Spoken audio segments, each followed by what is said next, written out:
All right, Alexander, let's talk about the oil deal. 10 million barrels. Mexico agrees. Trump is kind of pushing for a little bit more. I mean, he's maybe a second round of negotiations. He sent out this tweet, having been involved in the negotiations, to put it mildly. The number that OPEC Plus is looking to cut is 20 million barrels a day, not the 10 million that is generally being reported.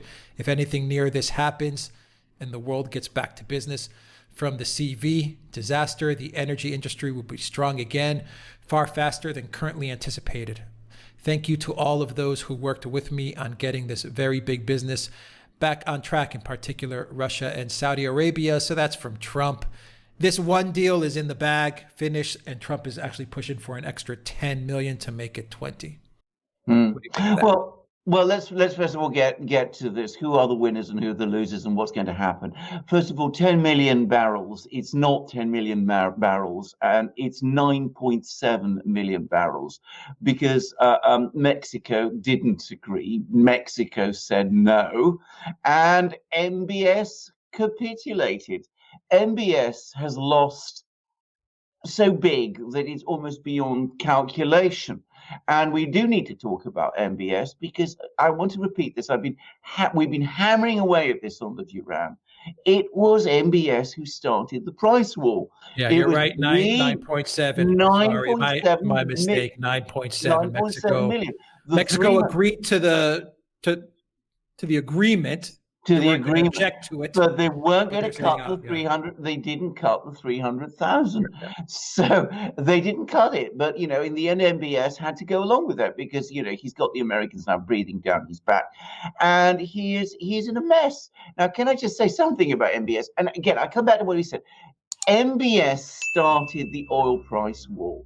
There was this meeting in Vienna where there's been so much misrepresentation about what happened.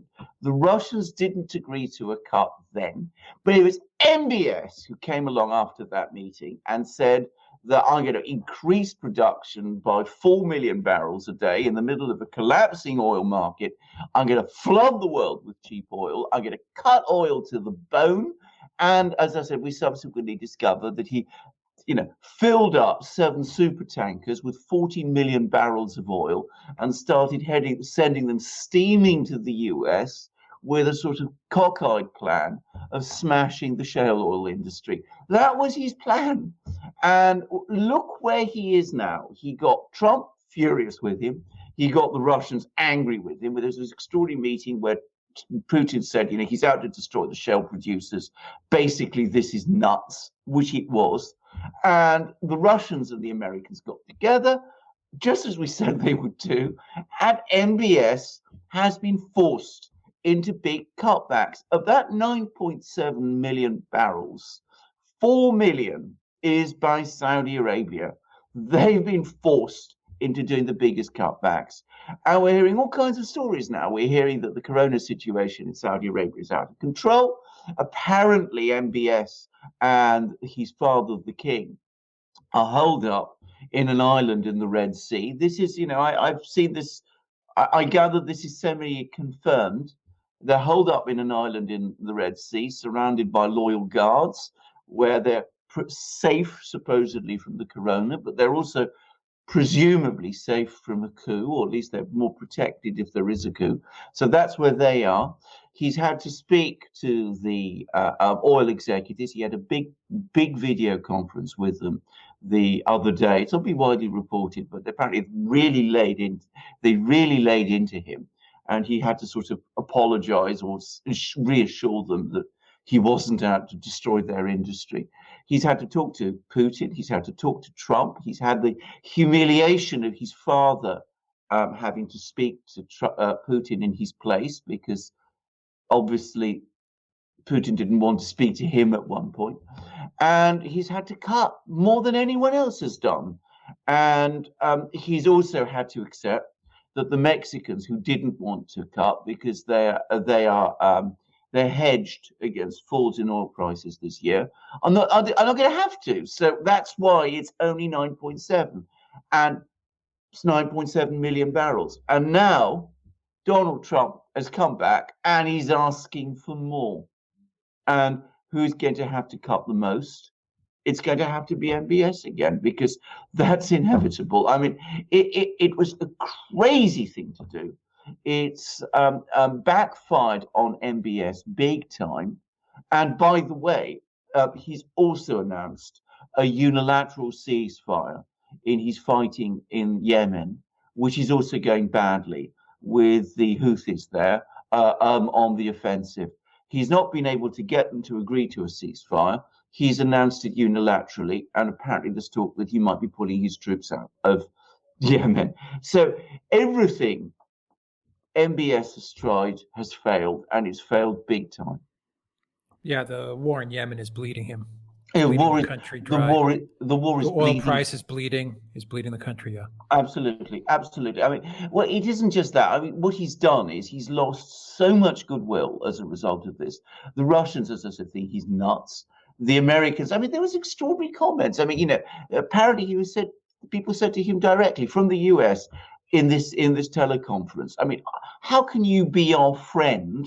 How can you claim to be our friend when you're doing this sort of thing to us? You're trying to destroy our entire industry, because, to be very clear, that was what it was all about. I mean, it's now clear that all this talk about it, being to price the Russians out of their markets, it was in fact a ploy to destroy the US shale oil industry. He was quietly stockpiling oil in Saudi Arabia over the last couple of years, whilst he was agreeing all these cutbacks with the Russians. And he put it all in these super tankers, and he sent them steaming to the US, 14 million barrels of oil, which he thought he was going to be allowed to dump on the US in one go. Well, the US isn't stupid. The people in the US aren't stupid.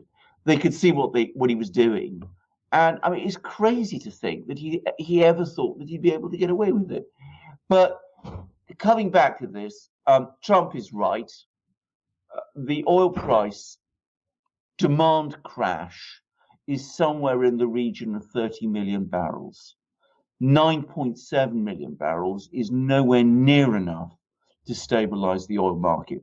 If what you're looking for is prices at around $40 to $60 a barrel, which is presumably what Donald Trump wants, you might get them with this oil agreement hovering around $30 a barrel, but you're not going to get them at $40 to $60 million a barrel, $40 to $60 dollars a barrel, not with this agreement. And I understand that storage space in the United States is still, even with this agreement, because of the crash in demand, likely to run out in May. So we're bound to see another round of cuts in a few weeks' time. So Trump's going to get his extra 10. Oh, absolutely. Okay. Think about it, Alex. It's what I always say. If there is nowhere to store the oil, there's only one thing you can do, which is to leave it under the ground. You can't go on pumping oil if there's no one to buy it and there's nowhere to store it. So that is going to force you into cuts anyway. This is why we've just had this OPEC plus oil agreement, because storage was running out. The US was going to turn these tankers back. That's what all that talk about tariffs is all about. So that forced MbS into one round of cuts. And come May, he's going to be forced into yet another. As night follows day, it's going to happen.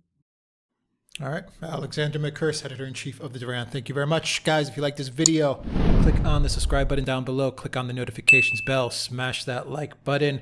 Also look for us on iTunes and Soundcloud as well for an audio copy of this video. And please donate to us on PayPal, Patreon, and Subscribe Star. Your donation really helps out this channel a whole lot. And please go to the Duran shop and pick up some merchandise, magic mugs, polo shirts, and all kinds of good things.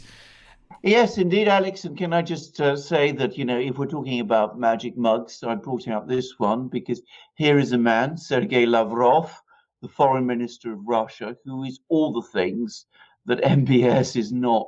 Where MbS is reckless, he is measured and stable. He thinks before he acts. MbS doesn't think at all, as far as I can see. He just wonders one crazy thing after another. But this is not just a Sergei Lavrov mug. It's also, of course, a Duran mug. They're the best mugs in the business. They are beautifully made. They're strong, light. They keep your tea hot. They keep your beer, if you prefer cold, and if you like it better with coffee, as many people do, especially the US. I understand most people in the US drink coffee. Well, they're the best coffee mugs in the business. So can I again say, as the world expert on mugs, I say that without any qualification, I am the world expert on tea and coffee mugs. These are the best mugs you can have. And you can get them from our shop. So please come to our shop and buy them. I say that in your own interest as well as in ours. And of course, we don't have just the world's best mugs. We have, well, if not the world's best shirts, well, I would say they are the world's best shirts because they are fantastic polo shirts. They are 100% cotton. They are incredibly stylish. They are extraordinarily comfortable to wear. And of course, they all have this absolutely elegant double-headed eagle of the Duran, which if you wear them to a social occasion is bound to attract attention. And so the most amazing polo shirts, the most amazing mugs, and of course we've also got wonderful other shirts. We've got long-sleeved and short-sleeved t-shirts, we've got v-neck shirts, we've got hats, hoodies and stickers, all of them absolutely perfect, excellent things.